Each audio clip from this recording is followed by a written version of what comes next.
قرآن کی ہر آیت پوری انسانیت کے لیے سرمایہ ہدایت ہے، لیکن بعض آیتوں کی مناسبتیں اور اس کا مضمون اس کے دائرے کو ایک خاص جہت دیتا ہے۔ اس آیت کو میں جب پڑھتا ہوں تو مجھے یہ احساس ہوتا ہے کہ شاید علماء کے لیے یہ ایک رہنما آیت ہے جو ان کے زندگی کے مشن اور ویژن کو طے کرتی ہے،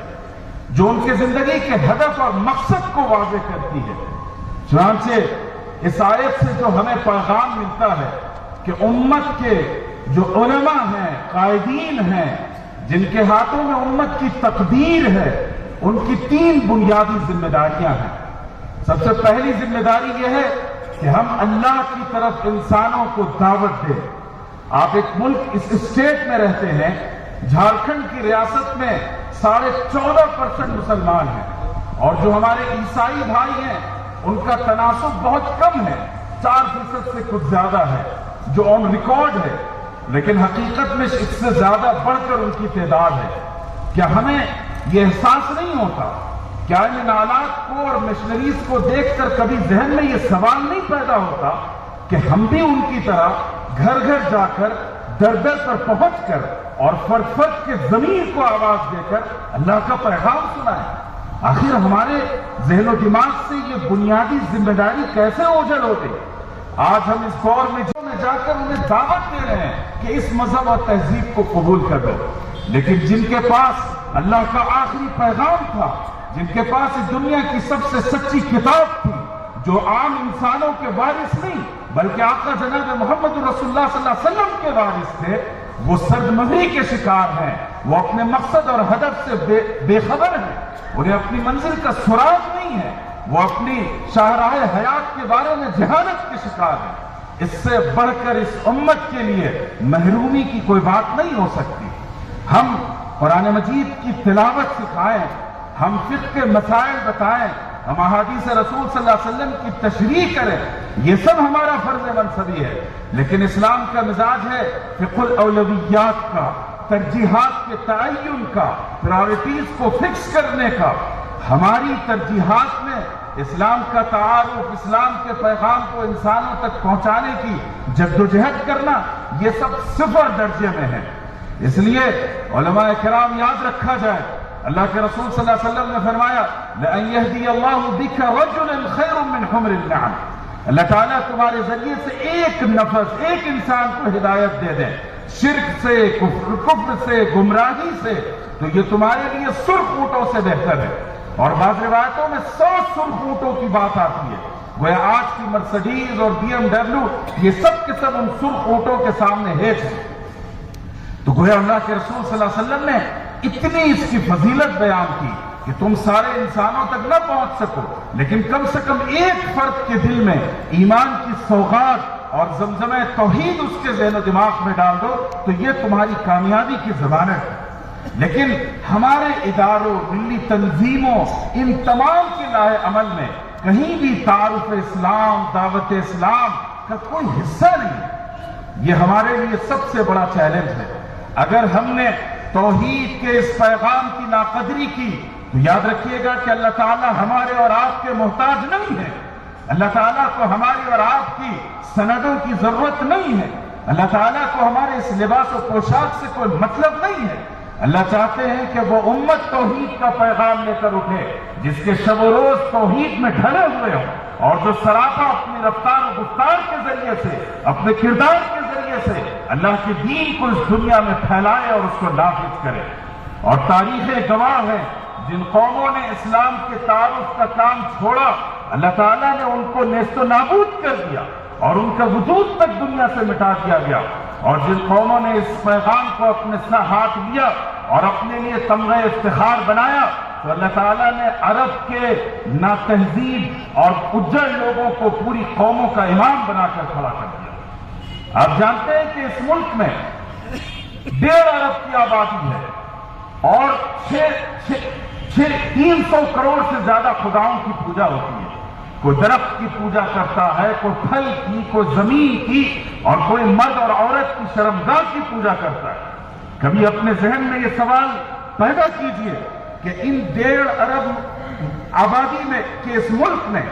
ہم نے کون سے سرخاب کے پر لگے تھے، ہم نے کون سی نیکیاں کی تھی کہ اللہ تعالیٰ نے ہمیں توحید کے ساتھ پیدا کیا، اللہ تعالیٰ نے ایمان کی دولت عطا کی۔ یقین جانیے اگر خدا نہ خواستہ اللہ کی طرف سے یہ دستگیری اور رہنمائی نہ ہوتی اور یہ توفیق نہ ہوتی تو خدا نہ خواستہ یہ ہماری جبین نیاز کسی جانور، کسی کتے کے سامنے جھکی ہوتی، اور ہم اور آپ بھی گوبر اور موتر پی رہے ہوتے، ہم بھی انہی آلائشوں اور گندگیوں کے شکار ہوتے۔ یہ تو اللہ کا کرم تھا کہ اللہ تعالیٰ نے ہمیں پیدا کیا ایمان کی حالت میں، اور اللہ تعالیٰ اسی پر ہم سب کا خاتمہ کرے۔ اللہ ہم تجھ سے پناہ مانگتے ہیں کہ ہماری یہ جبین نیاز تیرے سوا کسی اور کے سامنے جھکے۔ اللہ ہم کٹنا اور مر جانا پسند کرتے ہیں اس بات سے کہ ہم کفر اور شرک کی آلائشوں سے اپنے ہاتھ کو ناپاک کر لیں۔ تو محترم بزرگوں، دوستوں، یہ اللہ کی سب سے بڑی نعمت ہے، اور بحیثیت علماء ہماری اور آپ کی ذمہ داری ہے کہ امت کے ذہن و دماغ میں توحید کی اس اہمیت کو اجاگر کریں، ایمان سے وارفتگانہ تعلق پیدا کریں، اور ایمان پر مر مٹنے کا حوصلہ اور جذبہ پیدا کریں۔ یہ باتیں میں آج کے حالات کو سامنے رکھ کر آپ کے سامنے پیش کر رہا ہوں، ایک ایسے وقت میں جب الحاد اور ارتداد کا طوفان ہے اور آپ کے گھروں پر دستک دے رہا ہے، آپ کی نسلوں کو اچک رہا ہے، آپ کے آنے والے بچوں کے ذہن و دماغ میں شکوک و شبہات کے کانٹے چبھائے جا رہے ہیں۔ صورتحال یہ ہے کہ پورا education system, national education policy 2020 کے ذریعے سے شرک کی آلائشوں سے پراگندہ کر دیا گیا ہے۔ وہاں میرے اندازے کے مطابق اگر آج کا بچہ آج اسکول میں جاتا ہے اور آج کا سلیبس پڑھتا ہے تو دن میں کم سے کم 5 مرتبہ وہ شرک کی گندگیوں کو اپناتا ہے، اس کے ذہن و دماغ میں شرک کو انڈیلا جا رہا ہے۔ ایسے حالات میں اگر ہماری ترجیحات دعوت دین اور تعارف اسلام کی نہیں ہوگی تو یاد رکھیے کہ اللہ تعالیٰ کفران نعمت کرنے والوں سے اس کی نعمت چھین لیتے ہیں۔ اس دنیا میں جینا ہے تو 2 ہی آپشن ہیں، اس ملک میں رہنا ہے تو 2 ہی آپ کے پاس اختیار ہیں، یا تو آپ دائی بن جائیں، اور اگر دائی نہیں بنیں گے تو پھر آپ کو مدعو بننا پڑے گا، اور تمام تر گمراہیوں کے اڈے پر آپ کو لقمہ تر کے طور پر لوگ کھائیں گے۔ اس لیے علماء سے، اور خاص طور پر جھارکھنڈ کے ان علماء سے میں دستبستہ یہ گزارش کرتا ہوں کہ تمام تر دینی ادارے، ملی تنظیمیں وہ اپنی ترجیحات میں سر فہرست اسلام کے تعارف کو اور اسلامی اخلاقیات کو لوگوں تک پہنچانے کی کوشش کریں۔ ہمیں کوئی ضرورت نہیں ہے کسی کے سامنے جلسہ جلوس کرنے کی، ہم اگر انسانی اخوت کا اظہار کر لیں، اپنے رفتار و گفتار کو درست کر لیں، اپنے اخلاق و کردار کو اسلامی اور رسول اللہ صلی اللہ علیہ وسلم کے اسوے پر لے آئیں، یقین مانیے ہم میں سے ہر فرد ایک چلتا پھرتا داعی ہوگا۔ اس لیے یہ میری گزارش ہے کہ تمام علماء کرام مل کر اس بات کو طے کریں کہ ہم تعارف اسلام کی ذمہ داری اپنے سر لیتے ہیں، اور آج ہم 2023 میں ہیں، 2040 اور 33-35 ہونے تک 10 سال کے عرصے میں ہم اس کا پیغام گھر گھر پہنچائیں گے اور فرد تک پہنچائیں گے۔ یہ ہماری سب سے اولین ذمہ داری۔ اس کے بعد دوسری بات جو میں نے آپ کے سامنے کہی، قرآن مجید کی اس آیت کے حوالے سے اللہ فرماتے ہیں کہ وَمَنْ أَحْسَنُ قَوْلًا مِّمَّنْ دَعَا إِلَى اللَّهِ وَعَمِلَ صَالِحًا، اور بھلے اور نیک کام کیے۔ ہمارے پاس عمل صالح کا جو تصور ہے وہ بگڑ گیا ہے، لیکن جب آپ قرآن کی روشنی میں، پیغمبرانہ مشن کی روشنی میں، قصص الانبیاء کی روشنی میں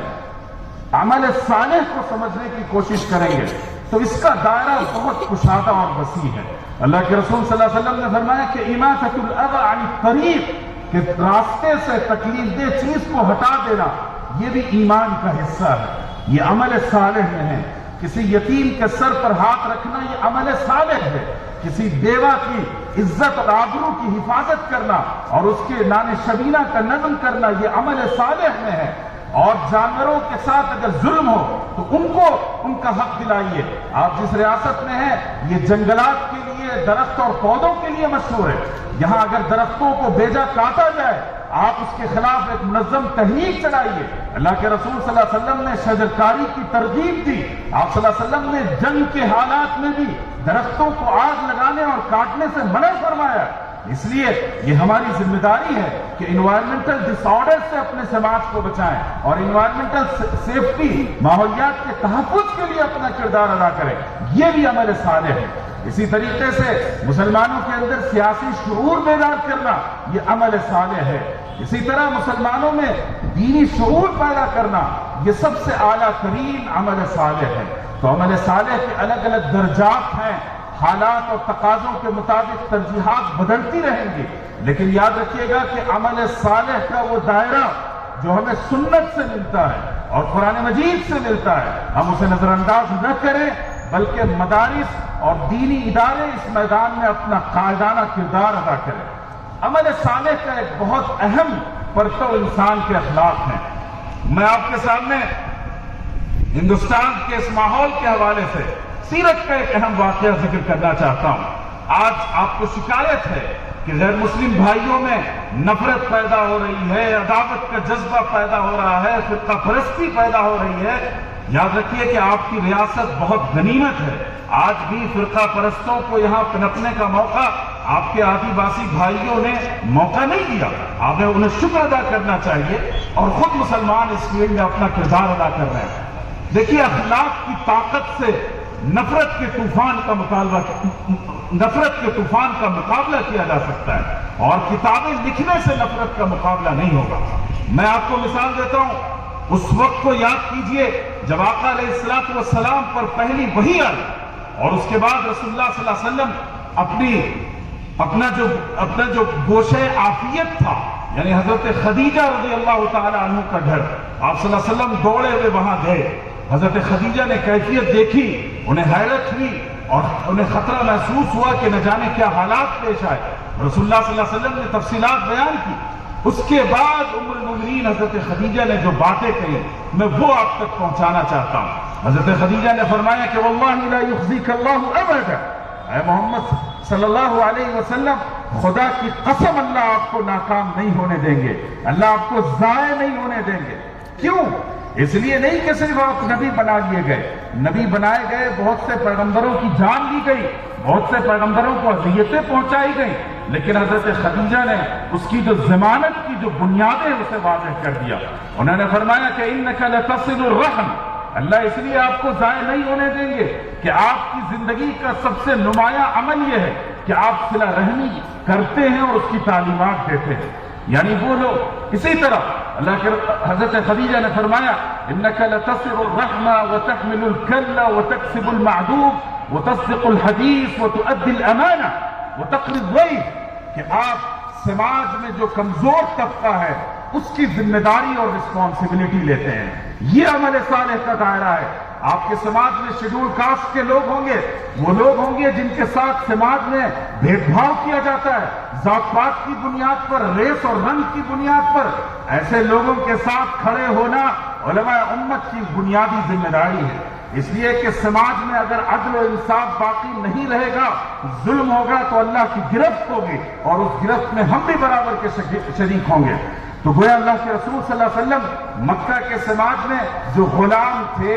اور جو وارث ہوتے تھے، عورتیں تھیں، یتیم تھے، بچے تھے، اس پورے کمزور طبقے کی ذمہ داری اور رسپانسبلٹی آقا علیہ الصلوۃ والسلام نے اپنے سر لے رکھی تھی، اور فرمایا کہ آپ وہ سماج کا طبقہ جس سے کوئی منہ لگانے کو تیار نہیں ہے، جس کو لوگ حقارت بھری نگاہ سے دیکھتے ہیں، اور جن کے بارے میں قرآن نے کہا کہ جب یتیم ان کے گھر آتے ہیں تو لوگ دھکے دے کر انہیں نکال دیتے ہیں، ایسے لوگوں کو کما کر رسول اللہ صلی اللہ علیہ وسلم خرچ کرتے ہیں۔ گویا آپ صلی اللہ علیہ وسلم اپنی بزنس، اپنے بینیفٹ، اپنے منافع اور اپنی تجارت کے ذریعے سے سماج میں جو مستحق اور ڈیزرونگ اور ضرورت مند طبقہ ہوتا تھا، آپ صلی اللہ علیہ وسلم ان پر خرچ کرتے تھے، ان کی فائنانشیل رسپانسبلٹی لیتے تھے، تمام تر رفاہی کام نے آپ صلی اللہ علیہ وسلم نے کیے۔ اور پھر فرمایا کہ وہ تصدیق الحدیث، آپ سچ بولتے ہیں۔ گویا آپ کی گفتار میں، آپ کے رویے میں، آپ کے کردار میں کہیں جھوٹ کی آمیزش نہیں پائی گئی۔ آج معاملہ یہ ہے کہ لوگ بڑے بڑے دینی عہدے اور منصب پر ہیں، بڑے بڑے اداروں کے ذمہ دار ہیں، دینی اور ملی قیادت اپنے سر رکھتے ہیں، لیکن جھوٹ کا بازار گرم کر رکھا ہے۔ لیکن رسول اللہ صلی اللہ علیہ وسلم کے بارے میں فرمایا کہ وہ تصدیق الحدیث، آپ صلی اللہ علیہ وسلم سچی باتیں کہتے ہیں، اور پھر اس کے بعد فرمایا کہ وہ تقریب ضیف، آپ صلی اللہ علیہ وسلم مہمانوں کی ضیافت کرتے ہیں، شہر میں آنے والے نوواردوں کو ٹھکانہ دیتے ہیں، ان کے نان و نفقہ اور کھانے پینے کا نظم کرتے ہیں، اور اسی کے ساتھ فرمایا کہ رسول اللہ صلی اللہ علیہ وسلم امانت میں خیانت نہیں کرتے بلکہ امانت کو ادا کرتے ہیں۔ تو یہ وہ گواہی تھی جو حضرت خدیجہ نے دی، اور سیرت کا مضمون جو اسلامی علوم کا اہم ترین مضمون ہے، میرا اپنا احساس یہ ہے کہ اس کی خشت اول اور اس کی بنیاد حضرت خدیجہ کے یہ الفاظ ہیں، اور حضور صلی اللہ علیہ وسلم کی پوری زندگی کی یہ تصویر ہے، اور اس سے جامع تصویر کشی کوئی نہیں کی جا سکتی۔ لیکن یہ جو ساری صفات بیان کی گئی کہ صلہ رحمی کرتے ہیں، کمزوروں اور پچھڑے ہوئے طبقات کے ساتھ کھڑے ہوتے ہیں، ضرورت مندوں پر خرچ کرتے ہیں، سچ بولتے ہیں، امانت ادا کرتے ہیں، مہمانوں کی ضیافت کرتے ہیں، میں علماء سے یہ سوال کرنا چاہوں گا کہ بتائیے کہ رسول اللہ صلی اللہ علیہ وسلم کے یہ تمام تر اخلاق کے مخاطب اور اس کے استفادہ کنندگان کون تھے؟ کیا وہ علماء تھے، اہل ایمان تھے، اہل اسلام اور کلمہ گو تھے؟ ہرگز نہیں۔ ابھی تو وہی نازل ہوئی تھی اور پہلا پیغام حضرت خدیجہ تک پہنچا، مکہ کی وادیوں میں ابھی کلمہ توحید کی گونج نہیں سنائی گئی تھی۔ گویا کہ رسول اللہ صلی اللہ علیہ وسلم کے ان تمام تر اخلاق کا جو مخاطب گروہ تھا، جو ٹارگٹ آڈینس تھی، وہ مکہ کے مشرک اور کافر تھے، مکہ کے ڈسبلیور تھے۔ تو گویا رسول اللہ صلی اللہ علیہ وسلم کے اخلاق و کردار کا یہ عالم کہ آپ کی تمام تر اخلاقی صفات سے سب سے زیادہ جس معاشرے نے فائدہ اٹھایا 40 سال کی عمر تک، وہ معاشرہ غیر مسلموں کا معاشرہ تھا۔ اب ہم اپنا احتساب کریں، اپنا جائزہ لیں کہ ہمارے اپنے غیر مسلم بھائیوں کے ساتھ کیسے رابطے ہیں، کیسے تعلقات ہیں، ہم ان کے ساتھ کیسے ٹریٹ کرتے ہیں۔ مجھے افسوس ہے کہ برادری واد کا تصور جو اصل میں اسلام میں تھا ہی نہیں سرے سے، جو جاہلیت کی علامت تھی، اس کو مسلمانوں نے اپنا تمغہ افتخار بنا رکھا ہے، اور ہمارے وہ جو ہندو بھائی ہیں جن کے پاس جاتی واد کا تصور ہے، ان کے ہاں الگ الگ انسانوں کی کیٹیگری بنا دی گئی ہے، اس تصور کو ہم نے اسلام میں جگہ دے دی۔ لیکن بزرگوں، اصل ذمہ داری یہ ہے کہ ہم سماج کے ہر طبقے کے ساتھ کھڑے ہیں، ان سب کے ساتھ ہم انسانی سلوک کریں۔ افسوس کی بات یہ ہے، نارتھ انڈیا میں جہاں شیڈول کاسٹ کے جو ہندو بھائی ہوتے ہیں، مسلمان بھی بسا اوقات ان کے ساتھ ناروا سلوک کرتے ہیں، برہمن جیسا رویہ اختیار کرتے ہیں۔ یاد رکھیے گا کہ اسلام میں یہ ناجائز اور حرام ہے۔ آقا علیہ الصلوۃ والسلام نے حجۃ الوداع کے موقع پہ فرمایا تھا، یا ایھا الناس ان ربکم واحد واباکم واحد، اے لوگوں کان کھول کر سن لو۔ علماء موجود ہیں، جب قرآن مجید الناس کہتا ہے، احادیث میں جب الناس کا لفظ آتا ہے، اس سے کلمہ گو مسلمان مراد نہیں ہوتے بلکہ انٹائر ہیومینٹی مراد ہوتی ہے، ہر انسان مراد ہوتا ہے۔ تو آپ صلی اللہ علیہ وسلم نے فرمایا کہ تمہارا خدا ایک ہے اور تمہارے باپ ایک ہیں، گویا تم ایک خاندان، ایک پریوار کے سدسیہ ہو، تمہارے درمیان بھید بھاؤ نہیں کیا جا سکتا۔ آپ جانتے ہیں کہ اوس و خزرج میں جنگیں تھیں اور صحابہ ایک جگہ جمع تھے، کسی بات پر اختلاف ہوا، ایک طرف اوس نے اپنا خاندانی نعرہ لگایا اور دوسری طرف خزرج نے اپنے خاندان کے لوگوں کو آواز دی۔ اللہ کے رسول صلی اللہ علیہ وسلم کو جب پتہ چلا تو آپ سخت ناراض ہوئے اور آپ نے فرمایا کہ یہ وہ جاہلیت ہے جسے ہم نے اپنے قدموں تلے دفن کر دیا ہے، اور آج لوگ اسے نکال کر اپنے سر کا تاج بنا رہے ہیں۔ اس لیے ہمیں اس جاہلیت سے نکلنا چاہیے اور رسول اللہ صلی اللہ علیہ وسلم کے اخلاق و کردار، غیر مسلموں کے ساتھ ان کے برتاؤ کا ہمیں پورا خیال رکھنا چاہیے۔ مجھے بہت خوشی ہوئی یہ جان کر کہ پچھلے دنوں یہاں ایک فرقہ وارانہ فسادات کے لیے سازش کی گئی تھی اور الزام غلط طریقے سے مسلمانوں پر لگانے کی کوشش کی جا رہی تھی، لیکن اللہ کا شکر ہے کہ کوئی مسلمان اس میں ملزم نہیں ٹھہرا، بلکہ خود اسی قوم کے لوگوں نے مندروں کو نقصان پہنچایا تھا۔ یاد رکھیے گا کہ اسلام میں پیسفل کو ایگزسٹنس، پرامن بقائے باہم کے لیے جو بنیادیں فراہم کی گئی ہیں، اس میں سب سے اہم بنیاد یہ ہے، اللہ تعالیٰ نے فرمایا کہ وَلَا تَسُبُّوا الَّذِينَ يَدْعُونَ مِن دُونِ اللَّهِ، وہ لوگ اللہ کے سوا جن خداؤں کی پرستش کرتے ہیں تم انہیں گالی گلوچ نہ دو، تم ان کے ساتھ گستاخی کر ان کو برا بھلا نہ کہو۔ تو گویا یہ ہماری ذمہ داری ہے کہ ہم اس سے اپنے دامن کو پاک رکھیں۔ اور دوسری چیز، اللہ کے رسول صلی اللہ علیہ وسلم نے فرمایا کہ دماؤہم کدمائنا واموالہم کاموالنا، کہ ان کے خون کی قیمت ہمارے خون کے برابر ہے، اور ان کے مال اور جائیداد کو وہی پروٹیکشن ملے گا جو ہمارے مال اور جائیداد کو ملتا ہے۔ اس لیے پرامن بقائے باہم اور عمل صالح کی یہ بنیاد ہے کہ ہم آپس میں اچھے اخلاق کے ساتھ پیش آئیں۔ اس فرقہ پرستی کے طوفان کا اگر آپ مقابلہ کرنا چاہتے ہیں تو اس کا ایک راستہ ہے کہ غیر مسلم بھائیوں کے ساتھ اچھے سماجی تعلقات قائم کریں، انسانی قوت کا پیغام ان تک پہنچائیں، اسلام کا تعارف کرائیں اور اچھے برے وقت میں ان کے ساتھ کھڑے رہیں۔ آخری بات ہے، اس پر میں اپنی بات ختم کروں گا۔ قرآن نے فرمایا کہ وقال اننی من المسلمین، اور کہا کہ بے شک میں مسلمان ہی ہوں۔ جب میں طالب علم تھا، اس آیت کی تفسیر پڑھتا تھا تو میرے ذہن میں بار بار یہ سوال آیا کہ وہ شخص جو خود اسلام کی دعوت دیتا ہے وَمَنْ أَحْسَنُ قَوْلًا مِّمَّنْ دَعَا إِلَى اللَّهِ وَعَمِلَ صَالِحًا، اسلام کی تمام نیکیوں کو عمل کرتا ہے، پھر اس کے بعد کیا یہ ضرورت باقی رہ جاتی ہے کہ وہ اپنی زبان سے کہے کہ اننی من المسلمین، کہ میں تو مسلمان ہی ہوں؟ سارا عمل، اس کا کردار، اس کا یقین، ایمان بتا رہا ہے کہ وہ مسلمان ہے، کیا اس کے باوجود اننی من المسلمین کہنے کی ضرورت ہے؟ لیکن یہ گتھی جب سلجھی جب ہم نے ہندوستان کے موجودہ حالات کو دیکھا۔ آج ہندوتوا تحریکوں کے ذریعے سے اسلام، اسلامی شریعت، آقا علیہ الصلوۃ والسلام کی سنت و سیرت اور قرآن کی تعلیمات کو لے کر اس طرح مذاق اڑایا جا رہا ہے، اس طرح اس کی حضرت سرائی کی جا رہی ہے کہ آج کی نسلیں اپنے دین کو لے کر شک و شبہے کے شکار ہو جائیں،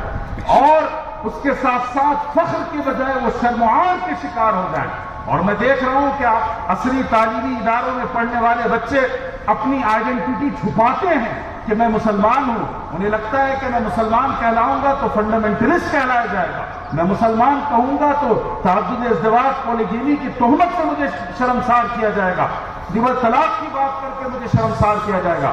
یاد رکھیے گا کہ آج وہ حالات پیدا ہو گئے ہیں کہ آپ کے بال بچوں کو اسلام کو لے کر اتنا شرمسار کیا جائے کہ وہ اپنی اسلامی آئیڈینٹی اور شناخت کو چھپانے لگے۔ ایسے وقت کے لیے یہ آیت نازل ہوئی ہے کہ ہم اپنے مسلمان لڑکے لڑکیوں کو دینی اتنا شعور دیں، ایسی پختگی دیں، ایمان و یقین کی ایسی طاقت و توانائی ان کے اندر پیدا کر دیں کہ وہ بھرے مجمع میں کہیں کہ اننی من المسلمین، میں گرو کے ساتھ کہتا ہوں، میں فخر کے ساتھ کہتا ہوں کہ میں صرف مسلمان ہوں اور کچھ نہیں۔ یہ ہمیں اپنی نسلوں میں پیدا کرنا پڑے گا، اور اگر احساس کمتری کی شکار یہ نسل اسی ڈگر پر قائم رہی تو یاد رکھیے گا کہ خدا نہ خواستہ بہت جلد وہ ایمان کی دولت کو کھو بیٹھیں گے۔ تو فخر کے ساتھ کہنا کہ میں مسلمان ہوں، اور یہ جملہ حسر کا ہے، یہ کہنا کہ میں صرف مسلمان ہوں، میں دھرتی کی پوجا نہیں کر سکتا، میں سوریہ نمسکار نہیں کر سکتا، میں نیشنلزم کے نام پر کسی مورتی کی پوجا نہیں کروں گا، میں ایسے مشرکانہ ترانے نہیں پڑھ سکتا جو ہمارے ایمان اور عقیدے کے خلاف ہے، اس لیے کہ میری ایک ہی آئیڈینٹی اور شناخت ہے، اور وہ یہ ہے کہ اننی من المسلمین، میں صرف اور صرف مسلمان ہوں۔ صلی اللہ علیہ سیدنا محمد وبارک وسلم، الحمدللہ۔